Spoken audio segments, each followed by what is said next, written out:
page 198 et 199 ka tafsir al-Qur'an de sura 9. kalladina hino wayo bem min qablikum aditibe on kano be latinoke ashadda minkum ko kambe buri on tiidude quwwatan dole wa akthara kambe buri on dudude kadi amwalan jawle wa auladan e bibbe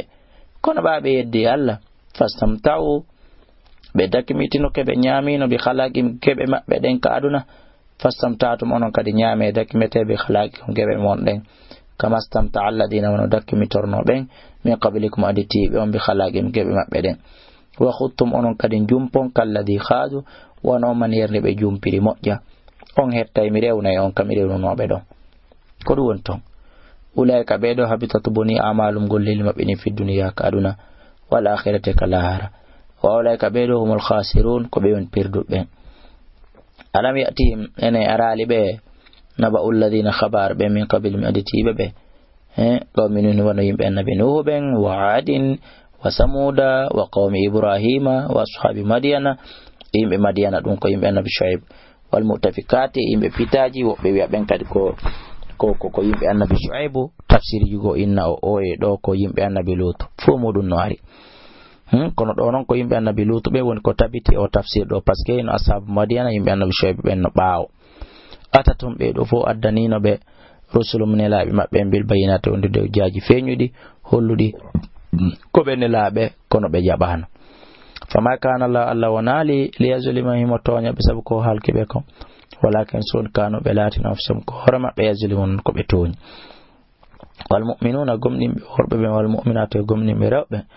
ba'dun ko yoga e mabbe awliya ba'dun weldi be yoga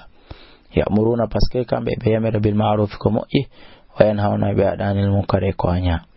wa yuqimuna salata e kadi be nyibe julde mabbe ne wa yutuna zakata be tazakka jawle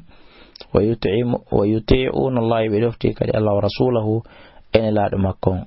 aw ulaika bedo sayarhamuhumullah ara Allah yurmebe inna Allah subhanahu azizun ko teddudo hakimun ko nyi de nyaara makko ne wa'adallahu alladhina wa'adallahu Allah fodi almu'minina gumni be worbe almu'minati gumni be rewbe jannati aljannaji tajrinu ila min tati asangole majji Allah haru candi khaldina ko be luttinte be fiha der ton wama sakina e kodande tayyibatan laabude poy fi jannatin raydun nder aljannaji adinin deeyude waridwanun e yarlu min Allah mordeka Allah akbar ko dum buri mawnude dalika adun do wal fawzul azim ko dum malal mawnu gangal ya Allah koren amin ya ayuhan nabi kayo annabaji Allah jahidil kuffara habu hefera ben wal munafiqina nafiqi ben wa khuluzu alaihim yaadanabe wa ma'awahum yerde mabbe ne jahannam ko yite jahannam wa bi sal masiru nge boni ruttorde kono no goddo habirta kefero kono goddo habirta nafiqi haray hawreji din no serti on nodday ka numéro téléphone ji dimi jonni 628 60 5309 631 même numéro e ka selcom kadi même numéro ka soteligi kadi même numéro yahlifuna bi wondira billahi inde Allah den ma galu be nakam be wowlali Allah be fenay wala gadu galu gomni be woli kalimatal kufri kongol keferan kako wa kafaru bi dibada islam ba usil mugol mabbe gol wew wa musa bu ebbi mi malam yanalo ko be hebata am wama nagamu be nyi wama nagamu be rettirali be illa anaghnahum la sunatum bay Allah aldiniribe aldinibe wa rasuluhu ene laade makko min fadili morde bural makko gal ko dum wadi be anyiri be lettiri wa mana gamu be lettirali be wa mana gamu be anyirali be fon selli on yatubu sibe tubi yako khayra lamona mo jere mabbe important jano on yata Allah sibe kiti be salike yu'adibuhum kan Allah let yu'adibuhum Allah alla letabe adaba letaliman musude fi dunya kadna wal akhirati kala wa ma lam ta'ala nabe fil ardi kaledi min waliyin imurde kido wala nasirin wana wallo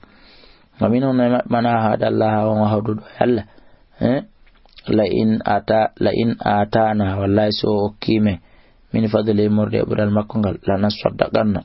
wallahi menen kadi men itte sadaka men mojjay wala nakunanna milato min aswalin jaabe mojjube falamma jaatum to men darno be fadi min fadli imurde budal makongal bakhilu bihi ɓe wuddiri ɗum wa tawallaw ɓe huccite wamtay kamɓe mawɗiduna ko ɓe ɗurniɓe fa aqabahum Allah lettiri ɓe fa aqabahum kanko Allah o mutini ɓe nifaqan e nafiqiyagal fi qulubihim wongal ngal ka nder ɓerɗe maɓɓe ila yawmi yalqawnahu ha ñande ɓe hawri e makko kadi bima akhlafu la sabu ko ɓe lundi kon Allah mawidahu ma wa'adahu kon ko fodi ɗum wacce yakke ngongole nden tiiɗi e ndara woni darnde wa bima kanu sabu ko ɓe laati kon yakdibuna heɓe fenna Allah wi alam ya'lamu eɓe anda anna Allah wonde Allah ya'lam himo andi sirram gundoji maɓɓe ɗin wona juwami cuundi maɓɓe ɗin wa anna Allah ko wonde Allah allamul ghuyubi kanko ni anduɗo ko wirni kon alladhina ɓe yalmizuna